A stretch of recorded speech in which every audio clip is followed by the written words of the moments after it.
안녕하세요. 오늘은 2016년 회계사 1차 재무회계 기출문제 해설해 볼게요. 다들 시험 공부하고 시험 보느라 수고 많으셨고요. 네, 일단은 여러분들 좋은 결과 있기를 바랄게요. 간단하게 이번 1차 시험 총평을 해볼게요. 학생들이 많이 어려워서 멘붕이 왔었다라고 하더라고요. 네, 맞아요. 많이 어려웠어요. 2020년대에 나온 것 중에서 올해가 가장 어렵지 않았나 싶어요. 막 폭탄이다 이 정도까지는 아니었고 조금 더 어렸으면 폭탄이 될 뻔 요 정도 난이도가 아니었나 싶어요. 근데 여기서 명심해야 되는 게 폭탄이 떨어지거나 혹은 어렵게 나오거나 그러면은 내가 시험에 합격하는데 불리한가요? 그런 건 아니에요. 나한테만 어려운 게 아니라 남들한테도 어렵거든요.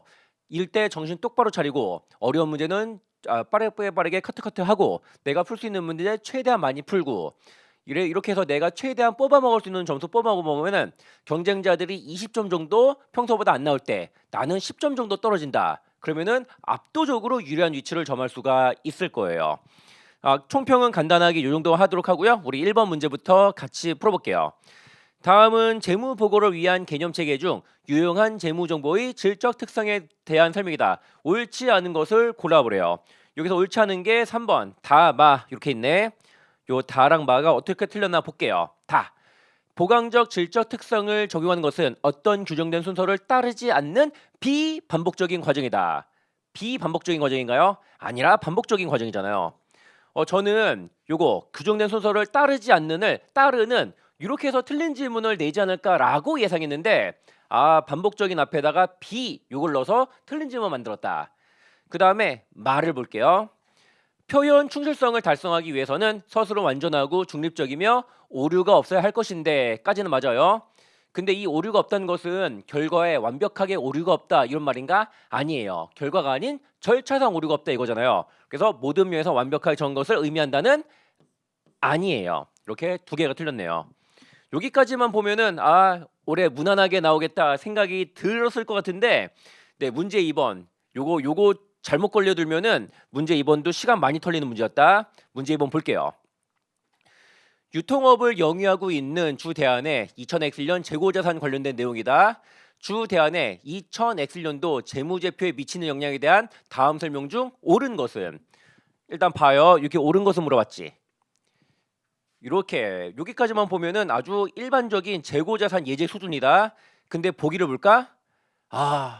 만약에 우리가 진짜로 숫자를 다 일일이 확인을 해본다면은 실사법에 의한 평균법, 실사법에 의한 선인선출법, 계속기록법에 의한 평균법, 계속기록법에 의한 선인선출법 다 봐야 되거든요.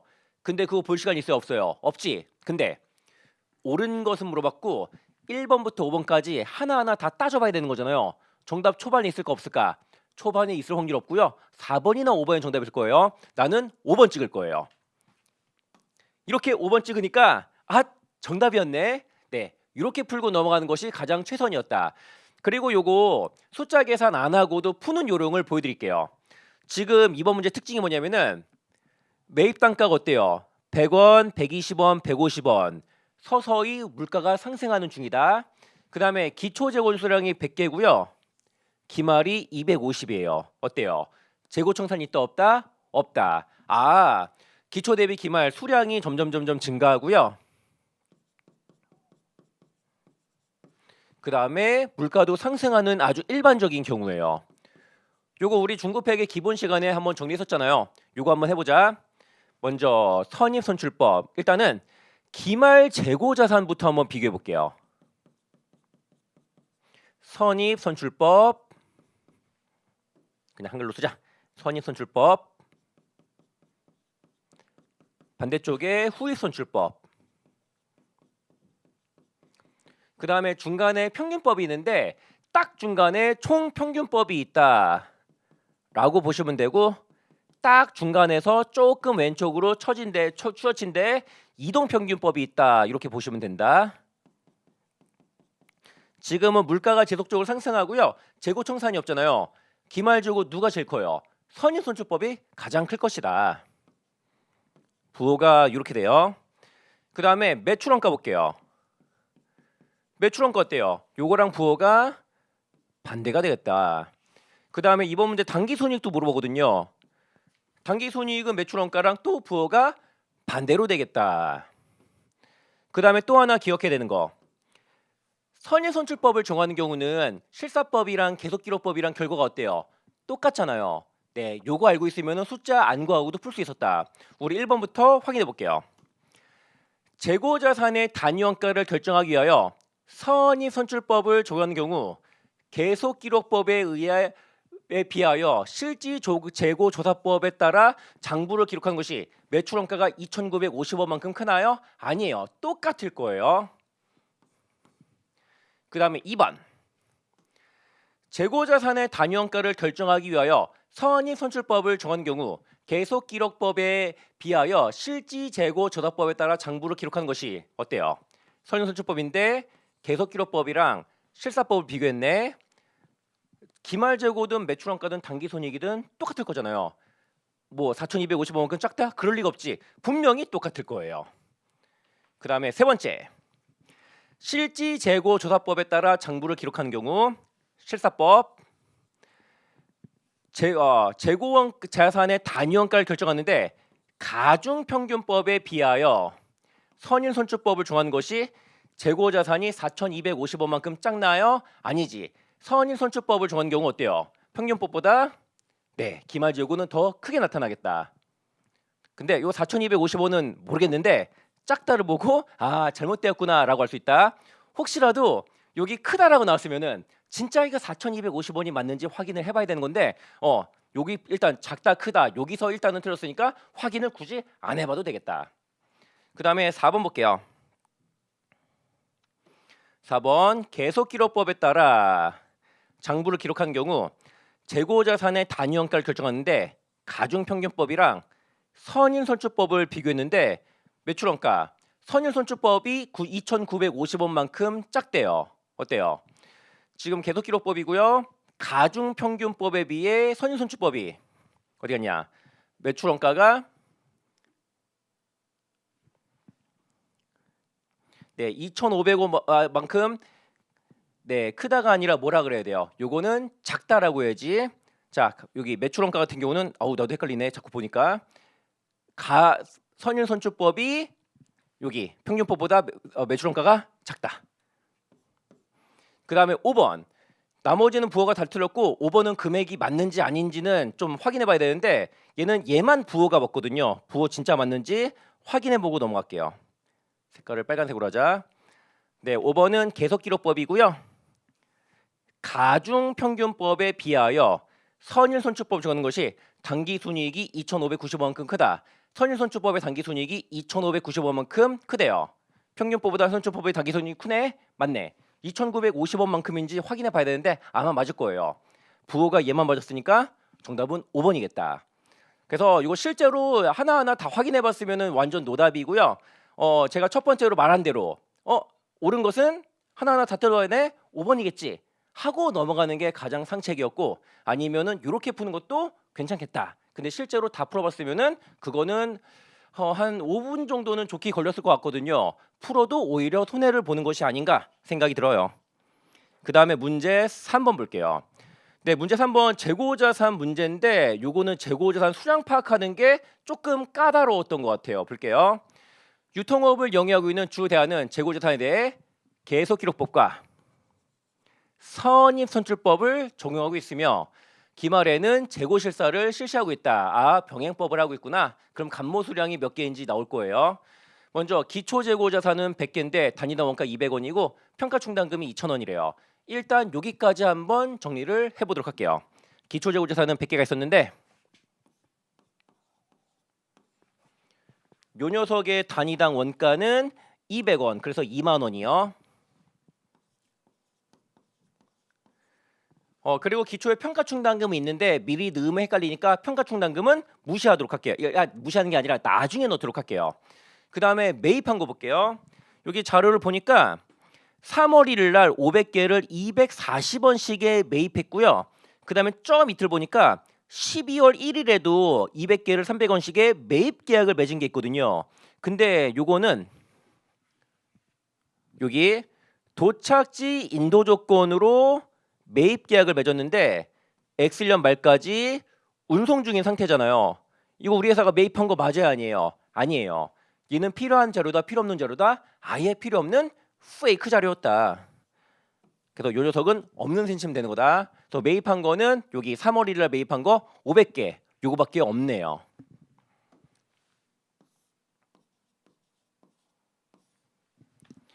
그래서 500개 곱하기 240원씩 해서 12만 원이요. 그 다음에 요거 수량 파악해 볼게요. 첫 번째 7월 1일 날 상품 300개를 판매했다라고 돼 있다. 여기 판매 수량 일단은 300개. 근데 요것 말고 딴 거 더 있을 수도 있으니까 300 이렇게만 일단 쓰고 넘어가자. 그 다음에 주 대한은 X년 10월 1일 주민국과 위탁 판매 계약을 체결하고 상품 100개를 적송했다. 적송 시 발생한 운임은 없고 그 다음에 주민국은 80개를 팔았네. 적송한 게 100개 있는데 그중 80개는 팔렸고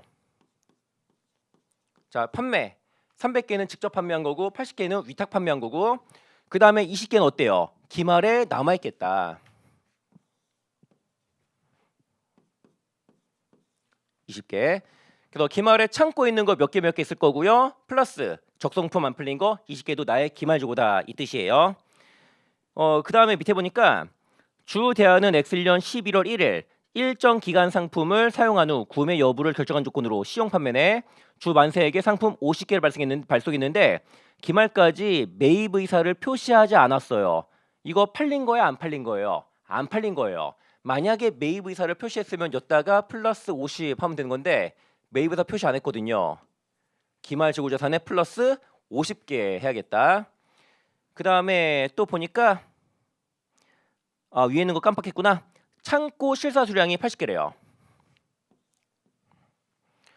그러면은 나의 기말 재고는 창고에 있는 거 80개, 수탁자가 가지고 있는 거 20개, 그 다음에 시용 판매했는데 안 팔린 거 50개, 총이 얼마야? 요게 150개네요. 네, 이번 문제는 요 수량 파악하는 게 조금 까다로웠던 것 같아요. 판매는 내가 직접 판매한 거 300개, 위탁 판매한 거 380개 이렇게 하고 나니까 대차가 안 맞을 거예요. 그게 바로 간모 수량인데 500 더하기 100 빼기 380 빼기 150 하니까 70개가 나오네요. 간모 수량이 70개예요. 그리고 기초 재고 자산은 단위당 원가가 200원이었고요. 단기 매입한 거는 단가가 240원이에요. 네, 선일 손주법이니까 간모랑 기말은 어떤 애들로 구성이 돼 있다? 240원짜리로 구성이 돼 있다. 요 간모는 70개 곱하기 240원. 금액이 16,800원. 그 다음에 기말 재고자산은요. 150개 곱하기 단가 240원, 36,000원. 이렇게 하고 나니까 판매된 재고자산의 원가를 구할 수 있겠다. 2만원 더하기 12만원 빼기 16,800원 빼기 36,000원 해가지고 87,200원이 나온다. 참고로 지금 계속기록법이지만 선인손주법은 계속기록법이랑 실사법이랑 똑같잖아요. 그래서 실사법인 것처럼 풀어본 거예요. 결과는 어차피 똑같으니까. 이제 마지막으로 평가충당금 해보자. 기초평가충당금은 문제에서 2,000원이다 라고 제시가 되어 있었고요. 그 다음에 기말평가충당금. 기말 재고자산의 원가는 단기 매입분 240원인데 이 녀석들의 손실한 가치가 200원이래요. 그럼 단위당 40원씩이네. 150개 곱하기 단위당 40원 해가지고 기말평가충당금 6,000원이에요. 그래서 매출원가 물어봤는데 요거 빠르게 한번 구해볼게요. 매출원가는 기본적으로 판매된 재고자산의 원가 87,200원을 깔아주시고 간모손실은 싹 다 포함될 수도 있고 싹 다 포함되지 아니할 수도 있고 정상간모 부분만 포함될 수도 있는데 이번 문제는 정상간모는 매출원가에 재고자산 잔모손실 비정상간모 없는데 재고자산 간모손실 매출원가에서 조정한대요. 그럼 16,800원 매출원가에 포함하고요. 그 다음에 재고자산 평가손실도 포함한대요. 얼마? 평가손실은 기초대비 기말 증가분 4,000원 해주시면 되겠네요. 숫자 자체는 쉬워 보이지만 요 수량 파악하는 게 조금 까다롭지 않았나 생각이 들어요. 이렇게 해서 정답은 2번에 10만 8천 원.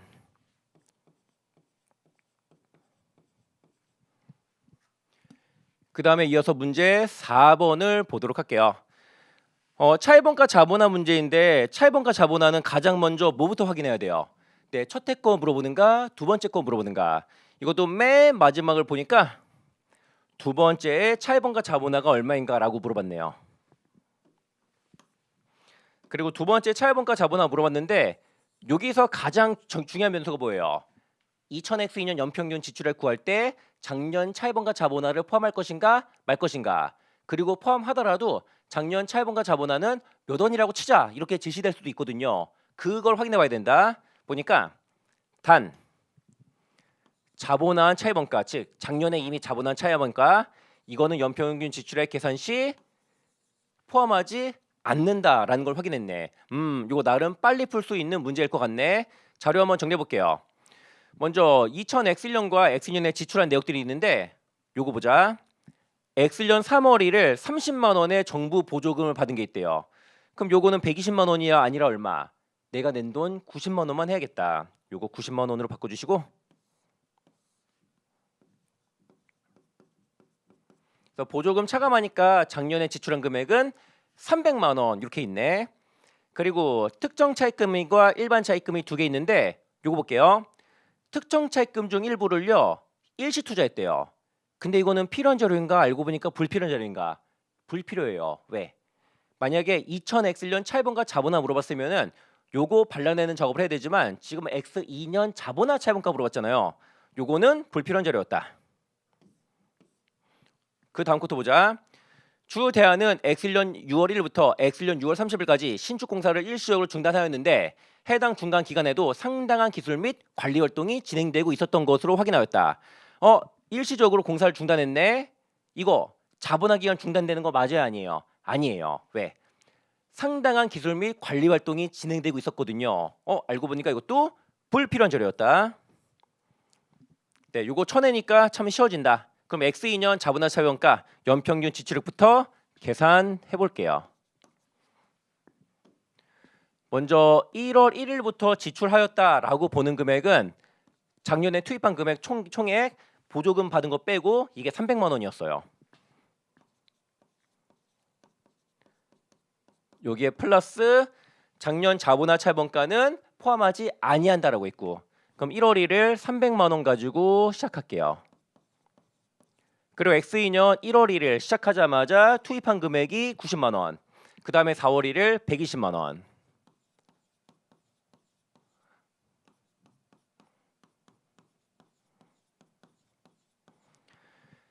그리고 2000X2년에는 공사가 8월 말에 끝났다. 그럼 1월 1일 거는 12분의 8씩 월할 계산 때리고요.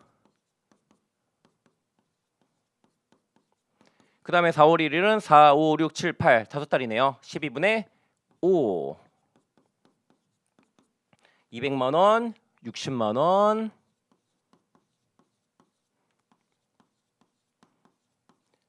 50만 원. 네, 이렇게 해서 2000X년 연평균 지출액은 310만 원이에요.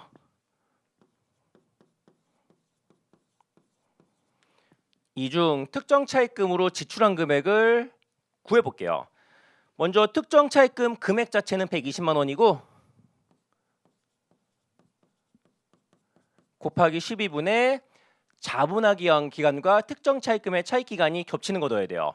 자본화 기간은 X2년에는 8월 말까지였고 특정 차입금의 차입 기간도 8월 말까지다. 겹치는 거 8월 말까지 8달이니까 12분의 8 해주세요.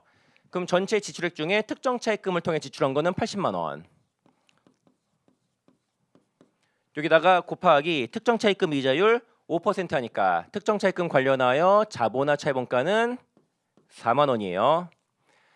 그리고 특정 차입금 가지고 일시 투자한 거 있으면 여기서 발라낸 다음에 일반으로 넘어가야 되는데 일시 투자가 있긴 있었는데 X년이 아니라 X1년이었거든요. X년에는 고려할 게 없다. 그 다음에 일반으로 넘어갈게요. 310에서 80 빼니까 나머지 230만 원이 일반 차입금 가지고 지출한 금액이에요. 여기다가 곱하기 일반 차입금 가중평균 이자율 하면 되겠다. 네, 일반 차입금 BC 있는데 각각 5%, 8%.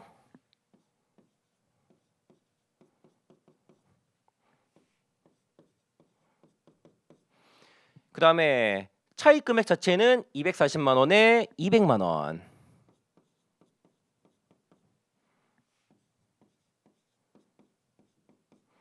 그리고 일반 차입금 같은 경우는 자본화 기간 8월 30일 날 끝난 거 그거 반영해야 안 해요? 안 해요. 일반 차입금은 뭐만 보는 거다? 그 자체의 차익기간만 넣는 거고 자본화 기간이 언제인지 그딴 건 상관이 없는 거다. B 같은 경우는 X1년 3월 1일부터 X2년 6월 30일까지니까 12분의 6이겠네요. 연평균 차입액 120만 원. 그 다음에 C차입금 같은 경우는 X1년 7월 1일부터 X2년 9월 30일까지예요. 자본화 기간 끝난 거 8월 30일까지 그딴 거 얘는 상관없고 자본화 그 차익 기간이 9월 말까지니까 12분의 9예요.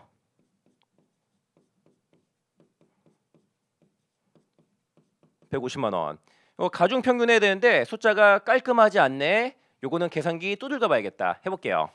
5% 곱하기 100 단위로 좀 약분 좀 할게요. 270분의 120. 그 다음에 8% 곱하기 270분의 150. 요 계산기에 때려보세요.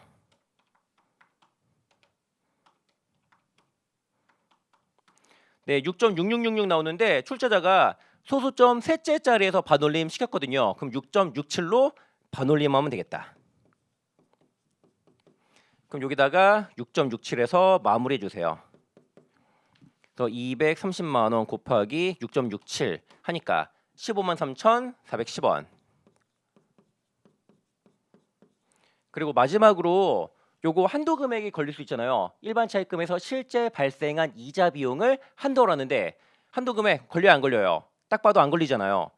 요 자본하차 원가 230만 원 베이스로 있는데 한도 금액은 270만 원 베이스예요. 얘보다 좀 크겠지? 계산 안 해봐도 될 거니까 생략하자고요. 이렇게 해서 정답은 19만 3,410원. 쓰잘데기 없는 정보가 조금 섞여서 체감 난이도가 조금은 있었네요. 그 다음에 문제 5번. 다음은 주 대안의 X년도 현금 흐름표를 작성하기 위한 자료이다. 딱 요거 보면은 저 처음 보고 이거 간접법 문제겠네? 라고 생각하는데 간접법이 아니라 투자활동과 재무활동 직접법 문제더라고요. 그래서 기초기말 잔액이 안 나와 있고요. 기초 대비 기말 증가 감소 이렇게 자료가 제시된 게 약간은 독특했어요. 그리고 단기 순이익 50만 원에 단기 중 기장치 취득원가 50만 원에 장부금액 20만 원. 딸려 있는 감가상 누계액이 30만 원이었나 보네. 요거를 25만 원에 팔았대요. 그럼 처분이익 5만 원. 그리고 단기에 일부 기장치를 취득했는데 구입 대금 중 일부는 현금으로 지급한 모양이고요. 일부는 15만 원 외상으로 지급을 했대요. 그다음 외상으로 했대요. 그다음에 단기 차입금 차입 있고 이익금의 증감은 단기 순이익과 현금 배당에 의해서만 영향을 받았다. 참고로 이 현금 배당은 영업활동으로 분류할 수도 있고 재무활동으로 분류할 수도 있는데 이번 문제는 현금 배당을 재무활동으로 분류하라 라고 나와 있네요. 그리고 여기 영업활동 현금 흐름을 간접법으로 작성한다라고 했는데 간접법 영업 안 물어봤잖아요. 투자활동, 재무활동 물어봤으니까 저거는 아무런 상관이 없겠다. 그럼 먼저 투자활동부터 확인해보자. 이번 문제는 기계랑 감가상각 누계액을 보셔야 되는데 기초기말 얼마인지 알아요 몰라요? 몰라요. 다만 기기장치 취득원가는 기초 대비 기말 30만 원 증가했고요. 그 다음에 감가상각 누계액은 기초 대비 기말 똑같다라는 정보가 있네요. 그럼 요거 칸을 하나하나 채워볼게요. 첫째, 기기장치를 보니까 취득원가 50만 원에 장부금액 20만 원짜리를 처분했대요. 기기장치는 요거 취득하면 증가하고 처분하면 감소하고 그 다음에 감가상각 누계액은 감가상각비만큼 증가하고 처분하면 감소하고 근데 여기서 나온 자료 보니까 처분한 자산은 취득원가 50만 원에 감가상각 누계액이 30만 원인가 봐요.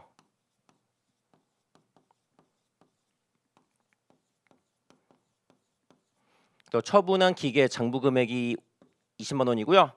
요거를 25만 원에 처분했다라고 했으니까 처분 이익 잠깐만요. 여기 오타가 좀 있네.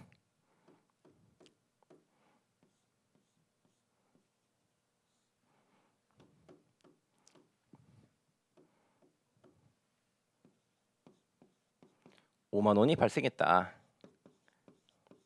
그 다음에 요거 채워보자. 요 감가상각누계액이 기초 대비 기말 똑같다 그랬잖아요. 뭔 소릴까? 감가상각비가 30만 원이어야지 요거랑 요거랑 통해가지고 네 기초 대비 기말 감누가 똑같겠다. 근데 요 감가상각누계액은 안 구해도 되는 거였고요. 그 다음에 단기 중 취득한 거 얼마예요? 보세요. 기기장치 취득원가는 기초 대비 기말 80만 원 증가했대요. 요게 50원이니까 단기 취득한 기기장치 얼마예요? 80만 원이다 이거예요.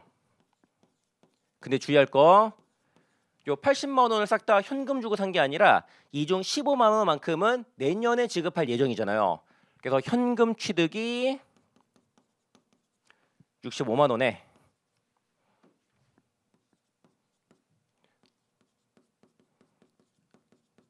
외상 취득 15만 원 이렇게 있네. 그리고 요 투자활동 현금 흐름은 요 얘네들 말고는 없거든요. 그럼 투자활동 순현금 흐름을 구해보자. 먼저 기장치 취득했는데 외상 취득은 돈 안 나갔고요. 현금 취득만 돈 나갔잖아요. 65만 원 현금이 유출되었고 그 다음에 기장치 팔아서 25만 원을 받았다. 25만 원 현금 유입이요. 이렇게 하니까 투자활동 순현금 흐름은 40만 원 감소. 이렇게 구하면 되겠다. 그 다음에 재무활동 볼게요. 요 재무활동 쪽에 할 게 좀 많아요. 먼저 미지급금 볼게요. 요 미지급금 같은 경우는 그 기장치를 외상으로 취득하는 것 때문에 생겼는데 요거는 기초 대비 기말 15만 원이 증가했대요. 그래서 요 미지급금은 기장치를 외상 취득한 거 15만 원만큼 증가했고요. 그 다음에 미지급금을 현금으로 지급할 수도 있는 거잖아요. 근데 지급한 거 있어요 없어요? 없다라고 해요. 아 외상 취득한 거 15만 원 증가 요걸로 꼴랑 끝이구나 라고 할 수 있다. 그 다음에 단기 차입금도 있는데 얘는 신규 차입해오면은 단기 차입금이 증가할 거고요. 요거 상환하면은 감소하게 될 거예요. 이것도 자료를 보니까 요 차입금 같은 경우는 10만 원이 감소했대요. 증가보다 감소가 10만 원 많다는 거예요. 근데 20만 원을 상환했다라는 말이 있다. 이거 뭔 말이에요? 신규 차입한 게 얼마? 10만 원이다. 이렇게 해야지 기초 대비 기말 10만 원이 감소하는 거예요.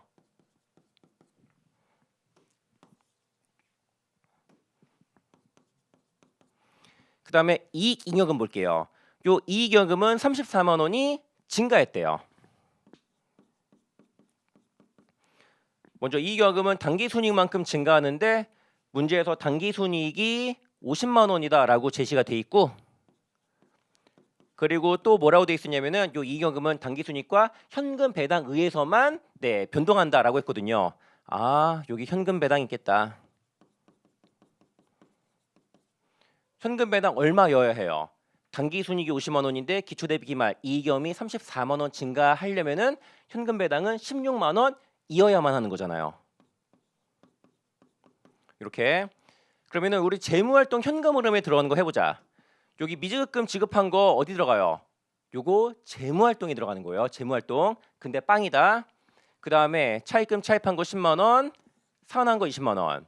그리고 만약에 현금 배당을 영업활동으로 분류한다면 여기서 끝나면 되는 건데 현금 배당 재무활동으로 분류한다 그랬어요. 여기까지 하면 되겠다. 그래서 재무활동 순현금 흐름은 여기 차입해온 거 플러스 10만 원, 차입금 상환한 거 마이너스 20만 원, 현금 배당한 거 마이너스 16만 원. 이렇게 하니까 26만 원 감소 이렇게 나오네요. 또 정답은 4번이었다. 그 다음에 이어서 문제 6번 볼게요.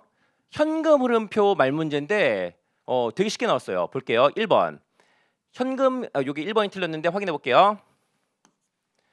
현금 흐름표상 현금 흐름은 현금 및 현금성 자산의 유입과 유출을 의미하는데 뭐 맞는 말이지. 그다음 투자 자산이 뭐 각종 투자 자산들이 있는데 현금성 자산으로 분류되기 위해서는 일반적으로 만기일이 보고기한 말로부터 3개월 이내에 도래하는 경우에만 현금성으로 분류하나요? 아니에요.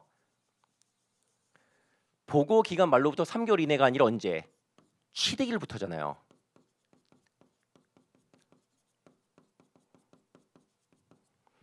그래서 취득일로부터 만기가 3개월 이내가 아니라면은 기말연재 만기 3개월 이내로 들어간다 하더라도 현금성으로 분류되는 거 아니에요. 그 다음에 7번 볼게요. 주 대안은 X년 1월 1일 기장치 A를 100만 원 잔존가치 빵원에 5년의 정액법 취득하여 사용하기 시작했다. 근데 이번 문제에서는 이게 특징이네. X3년 초에 후속원가 20만 원을 지출했대요. 요 20만 원의 후속원가가 자본적 지출에 해당하는지 수익적 지출에 해당하는지 확인해야겠다. 근데 해당 후속원가는 자산 인식 기준을 모두 충족한대요. 자본적 지출이니까 자산 장부 금액에 가산하면 되겠다. 그리고 이것 때문에 잔존가치 5만 원이 증가했고 내용연수는 2년 연장이 되었고 거기다가 감가상각 방법은 원래는 정액법이었는데 연수학계법이 되었다라고 하고 있다. 그럼 여기까지 한번 정리를 해볼게요. 처음에 100만 원. 네, 요 녀석은 잔존가치 없이 5년의 정액법이니까 1년에 20만 원씩 감가상각 하겠다. 근데 매년 하기 귀찮으니까 2년치 한꺼번에 40만 원 태울게요. 그럼 X년 말 장부가치 60만 원. 그 다음에 X3년 초에 후속원가 있었는데 장부가치 60만 원에서 후속원가 20만 원 지출. 그럼 80만 원이 장부가치가 되겠다.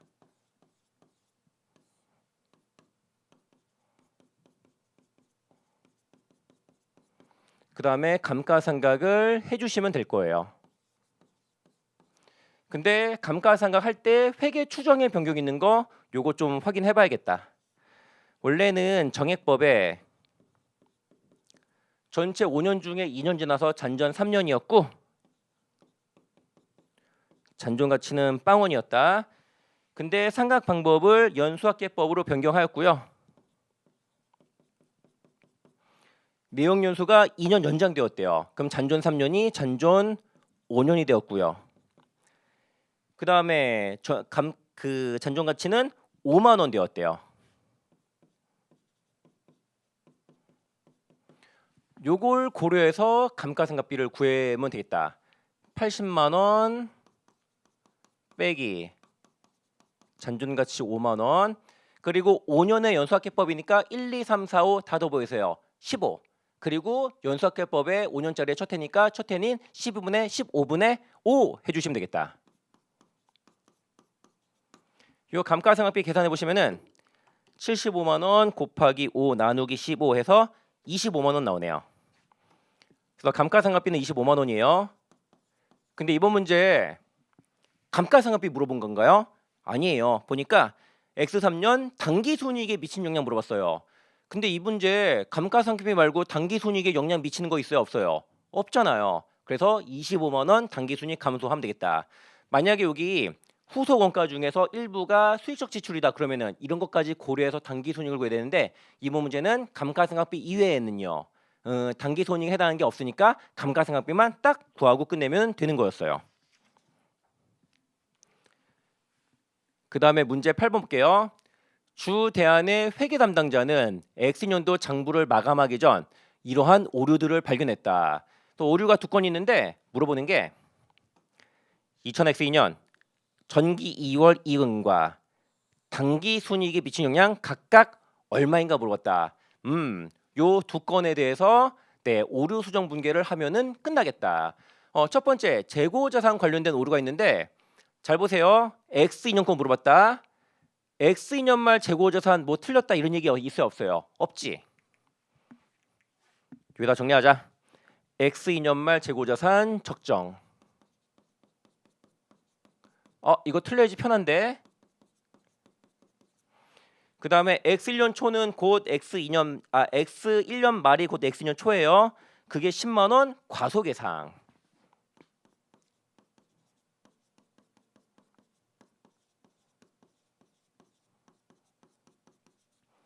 이때 어떻게 하면 된다? 이 상태에서 바로 분계를 도출하는 것도 가능한데 기말이 틀렸을 때 분계 도출하는 게 더 편하잖아요. 여러분들 하늘색이 파란색이 좋아요? 빨간색이 좋아요? 아무도 안 듣네. 지금 혼자 찍는 거라서 파란색이 좋다라고 말했다라고 치자. 그러면은 X2년 말 재고자산 얼마라고 말 안 했다. 얼마. 하나는 빨갛고 하나는 파라니까 과소, 과대 이렇게 되겠다. 그러면은 기말 재고자산 과대 계상된 거 실제로는 과대 아니라 과대라고 치자고 얘 먼저 분개해 볼게요. 과대 계상된 재고자산을 줄여야지. 이렇게. 그 다음에 기초 이익염 역량이 10만 원인데 색깔이 다르니까 같은 쪽으로 보내셔야 되고. 그리고 알고 보니까 이건 있었던 거다 없었던 거다? 이거는 없었던 거다. 얘는 그냥 이익여금의 대차를 쉽게 잡기 위해서 그냥 가짜로 거짓말을 친 거다.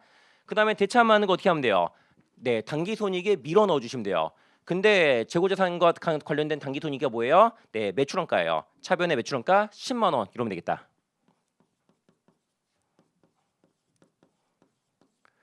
그 다음에 선급 임차료 오류 볼게요. 먼저 X년 초에 2년치 임차료 40만 원을 선 지급했대요. 선급 임차료라는 자산이 40만 원이에요. 요거 2년치고요. 첫 해랑 두 번째 해랑 임차료가 다를 수도 있거든요. 예를 들어 첫 해 18만 원, 두 번째 22만 원 막 이런 식으로. 근데 그딴 거 없고 연간 임차료는 동일하다라고 했다. 또 만약에 제대로 회계 처리했으면은 첫 해 20만 원 임차료로 비용 처리해서 선급 임차료 잔액 20만 원 남아야 되고요. 그 다음도 임차료 비용 처리 20만 원에서 빵원이에요. 요게 회사의 올바른 회계 처리예요. 그 다음에 색깔을 빨간색으로 할게요. 빨간색으로 회사의 잘못된 회계 처리 해보자. 먼저 X 1년 초에 선급 임차료 자산 잡는 거는 제대로 했고요. 그 다음에 X년 말까지 아무런 회계 처리를 안 했대요. 그거를 그림으로 표현해 보자면은 이렇게 되겠다. 임차료로 비용 처리한 거 없고 선급 임차료 잔액이 X년 말까지 그대로 40만 원이 남아 있는 거예요. 요게 회사의 잘못된 회계 처리다. 그럼 요거 한번 고쳐볼게요. 첫째, 기말 선급 임차료 빵원이 만든 건데 현재 장부에 40만 원이나 있잖아요. 선급 임차료라는 자산을 40만 원 제거할게요.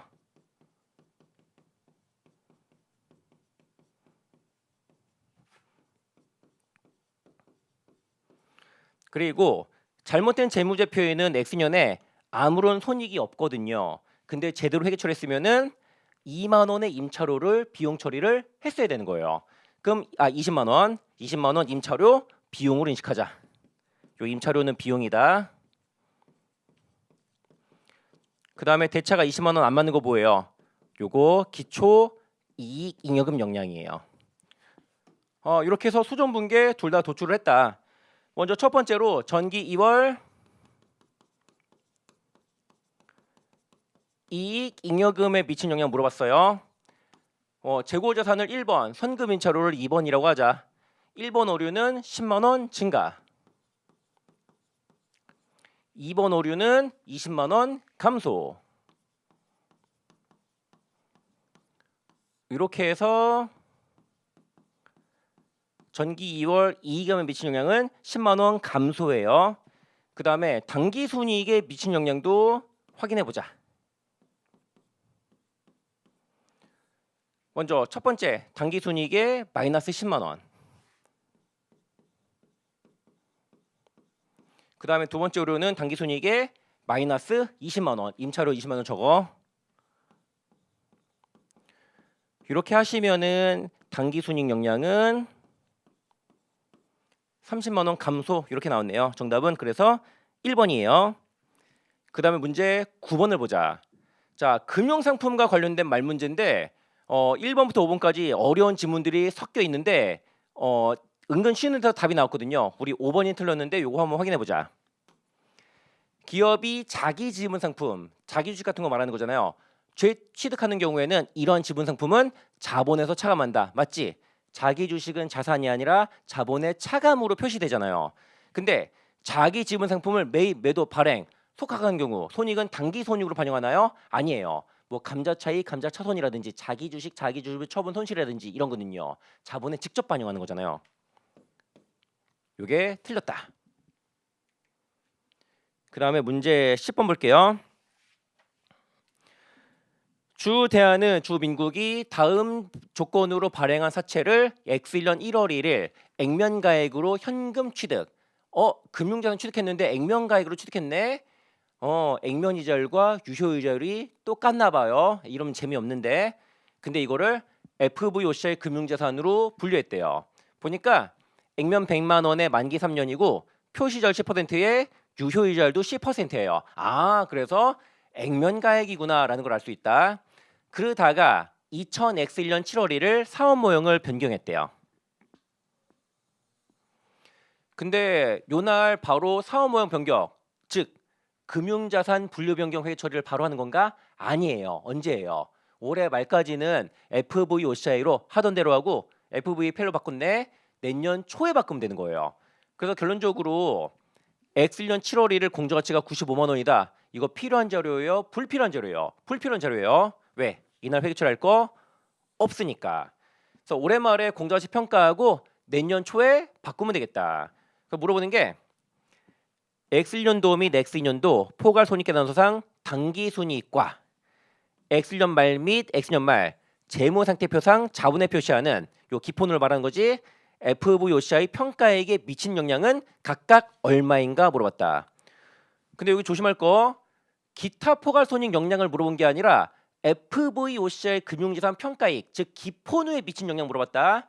그래서 이 기본후에 미친 영향은 기타 포괄손익뿐만 아니라 모두 이번엔 직접 대체 안 나오는데 혹시라도 직접 대체까지 나오는 항목이라면은 직접 대체도 기타 포괄손익 영향 없지만 기타 포괄손익 누계액은 영향 미치는 거잖아요. 그런 것도 고려해야 된다. 근데 이번 문제는 직접 대체 없고요. 확인해 보자. 먼저 2000X년 초 요거 100만 원에서 FVOCI 시작.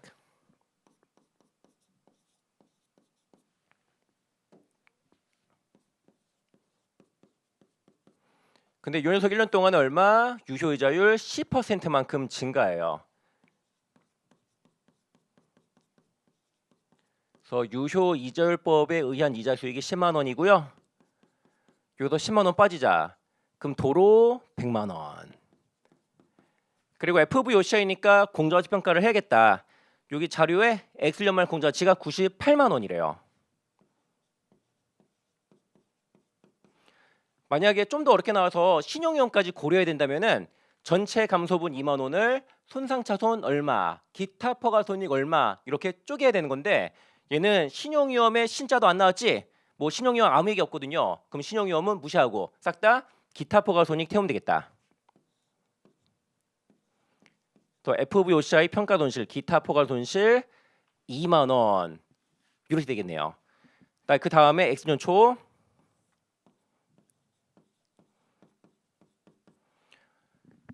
X1년 말과 X년 초 공정가치 98만 원으로 똑같이 제시가 돼 있다. 네, 이날 뭐 해야 돼요? 네, 분류 변경해야 돼요. FVOCI를 FVPL로 바꾸고요. AND 뭐 해야 돼요?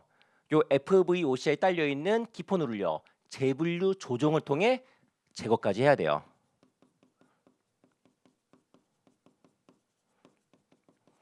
우리 X1년 거부터 확인해 보고 가자.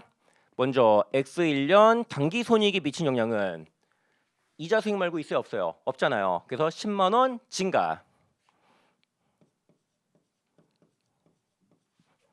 그 다음에 두 번째 기타 포괄손익을 물어본 건 아니에요. 기타 포괄손익 누계액 영향 물어봤다. 근데 기타 포괄손익 누계액에 영향 미칠 만한 거 뭐밖에 없어요. 기타 포괄손실 2만 원 말고는 없거든요. 2만 원 감소 이렇게 되겠다. 요 X인용 거는 은근 헷갈리니까 제가 여기다가 회계 처리하면서 보여드릴게요. 일단 98만 원 공정가치로 평가되었던 FVOCI를 FVPL 금융자산으로 바꿔주시고요. 그리고 자본에는 FVOCI 평가손실 기본후가 마이너스 2만 원 있거든요. 뭐 해야 돼요? 재분류 조정을 해야 돼요. 기타 포괄손익은 저 빨간색으로 할게요. 2만 원에 적절한 명칭의 단기 손실, 뭐 FVPL 평가 손실 정도가 가장 적절할 거예요. 이렇게 단기 손익으로 재분류 조정을 한다. 그 다음에 X년말 회계 처리도 해볼게요. FVPL은 유효이자법 적용해야 하네요. 안 해요. 액면이자 10만 원 받은 거 이자 수익 잡고.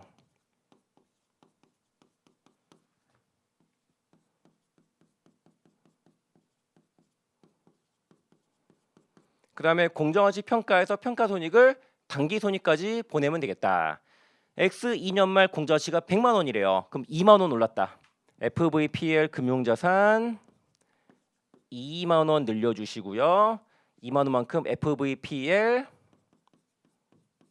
평가이익, 단기이익 잡아주시면은 되겠네요. 얘도 한번 확인해보자. X 2년 단기 손익 역량이 얼마인가 물어봤네요. 얼마? 요거 2만 원 마이너스 플러스 10만 원, 그 다음에 플러스 2만 원. 요거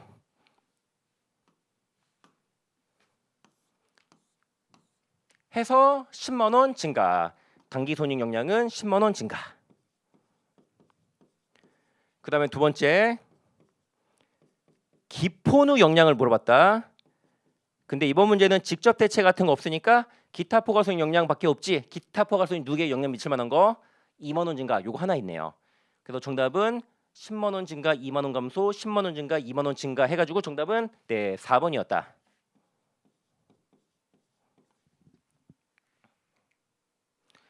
그 다음에 이어서 문제 11번 볼게요. 네, 금융자산 조건 변경인데 이거 나름 까다로운 게 재고 조건을 충족하는 경우, 재고 조건을 충족하지 아니한 경우 두 가지 다 물어봤고 그 와중에 우리 회사가 조건 변경 과정에서 수수료를 줄 수도 있고 받을 수도 있는데 수수료를 주민국이 주대한에게 상대방이 나에게 지급했지? 그럼 나는 받은 거예요. 1만 원을 받았다라고 되어 있네요. 그럼 먼저 1번. 요것이 금융자산의 재고 조건을 충족하는 경우 먼저 확인해 볼게요.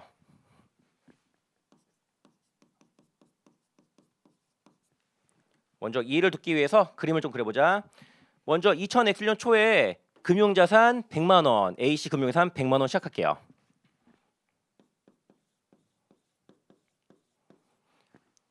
그리고 얘는 맞춤형이네. 표시이자율 8%고 네, 아니구나. 유효이자율이 10%고 맞춤형이 아니 잠깐만.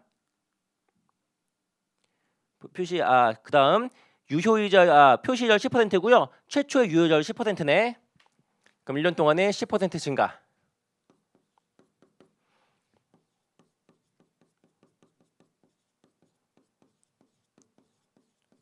이자 수익 10만 원. 그다음에 도로 10만 원 빠지니까 요 삼각 후원까지 금융자산의 장부 가치는 도로 10만 원인 상태예요. 그래서 요때가 원래 만기예요. 1년짜리 단기 금융상품이었나 봐. 근데 만기를 3년 말로 연장하고 그다음에 표시이자율 8%고요. 그다음에 수수료 10,000원도인데 이건 좀 이따 고려할게요. 일단은 만기 연장해서 2년 후에 100만 원. 그다음에 이자 조금 깎아서 8만 원씩.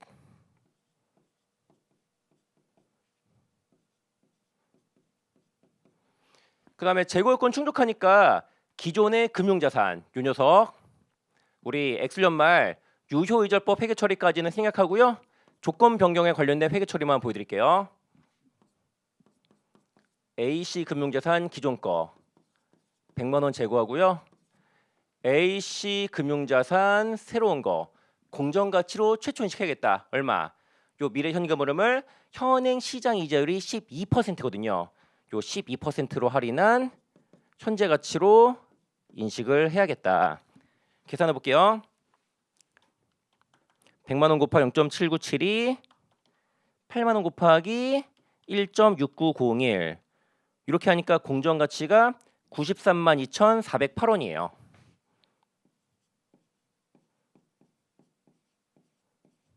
그래서 요거 회계 처리해 보자면은 새로운 금융자산 93만 2천